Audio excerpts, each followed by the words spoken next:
अस्सलाम वालेकुम वरहमतुल्लाहि वबरकातुहू। दोस्तों उम्मीद करता हूँ कि आप सब ठीक हो। मैं आपके साथ गुलाब खान। आज की वीडियो एडम यूनिवर्सिटी के हवाले से है, जिनकी ज़्यादातर स्टूडेंट्स मुझे माइग्रेशन का कह रहे हैं। मैंने एक पोस्ट की थी कि ब्लैकलिस्ट यूनिवर्सिटीज़ की स्टूडेंट्स माइग्रेशन करें।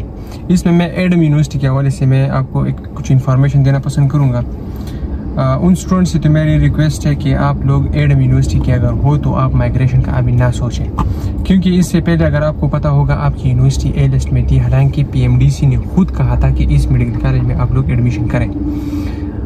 एडम यूनिवर्सिटी जो है उनकी IAR ग्रेडेशन और जितनी भी ग्रेडेशन है वो बिल्कुल है, हर एक चीज़ से जो है रजिस्टर है। वाहिद पाकिस्तान है। अभी इसमें मुझे पता नहीं कि कौन मिला हुआ है इस यूनिवर्सिटी को बदनाम कर रहा है या इस यूनिवर्सिटी को टारगेट है कि इस यूनिवर्सिटी को लिस्ट में नहीं आने देंगे। तमाम स्टूडेंट से रिक्वेस्ट है कि आप लोग खुशकिस्मत है कि आप एडमियन हैं, एडम यूनिवर्सिटी के स्टूडेंट्स हैं। आप लोग के स्टूडेंट जो है यूनिवर्सिटी के स्टूडेंट्स हो और मुल्कों में जो है एक्सचेंज प्रोग्राम भी आप लोगों के साथ है, वो भी जाते हैं। ECFMG जो IR एग्रेडेशन हो गया और प्ले बी सिमिलर टेस्ट वगैरह वो भी दे सकते हैं। वाहिद पाकिस्तान है। अभी हमें खुद पता नहीं है कि इस यूनिवर्सिटी को सिर्फ क्यों ब्लैकलिस्ट किया गया है। हालांकि आप लोग इस पर केस भी कर सकते हैं। अगर कोई स्टूडेंट जाए और PMDC के खिलाफ इस पर केस करे तो वो जीत भी सकते हैं, क्योंकि उनके साथ सारे सबूत पड़े हुए हैं एक एक चीज़ की।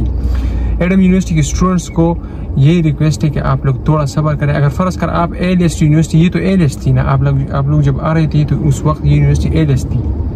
अभी ब्लैकलिस्ट की गई, ब्लैकलिस्ट नहीं कह सकती, लिस्ट से हटाया गया है। मुझे यकीन है कि PMDC वाले IR जानते भी नहीं होंगे, मुझे इतनी यकीन है, दावे के साथ कहता हूँ, वो IR जानते भी नहीं होंगे। आप सबसे मेरी रिक्वेस्ट है कि थोड़ा सब्र करें। आपकी यूनिवर्सिटी आप लोगों के लिए कुछ ना कुछ कर रही होगी या कर रही है। उन्होंने ऑलरेडी नोटिफिकेशन की है और सारे फुल प्रूफ, अगर उससे नहीं हुआ तो आप लोग केस भी कर सकते हैं। इसकी मेन वजह मैं आपको बता दूँ, अगर फ़र्ज़ कर आप लोग अभी माइग्रेशन करो इस यूनिवर्सिटी से दूसरी यूनिवर्सिटी में, तो खुदा न खास्ता कल को वो यूनिवर्सिटी भी ब्लैकलिस्ट हो सकती है। पाकिस्तान किसी को भी ब्लैकलिस्ट कर सकता है PMDC। तो इसलिए एडम की यूनिवर्सिटी के हवाले से मैं कह रहा हूँ कि आप लोग थोड़ा सब्र करें। और यूनिवर्सिटी को मैं तो कंफर्म कहता हूँ कि आप लोग माइग्रेशन करें। हर किसी को अपनी यूनिवर्सिटी का पता है कि कौन सी यूनिवर्सिटी कितनी पानी में है।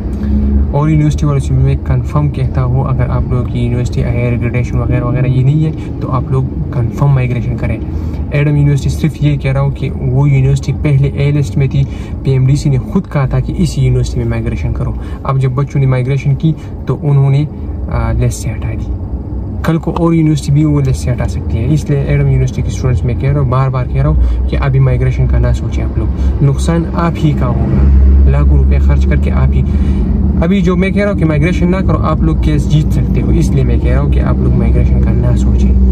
इस वीडियो को अपने तमाम दोस्तों के साथ शेयर करें। इंशाल्लाह जितना हम सोच सकें, कोर्ट जाना पड़ा, एडम यूनिवर्सिटी के लिए केस लड़ना पड़ा, इंशाल्लाह हमसे जितना हो सके हम करेंगे। इसलिए इस यूनिवर्सिटी के साथ शाना बशाना करें, क्योंकि ये यूनिवर्सिटी हक पर है। इस वीडियो को अपने तमाम दोस्तों के साथ शेयर करें। दुआ में याद रखिएगा। अल्लाह हाफिज़।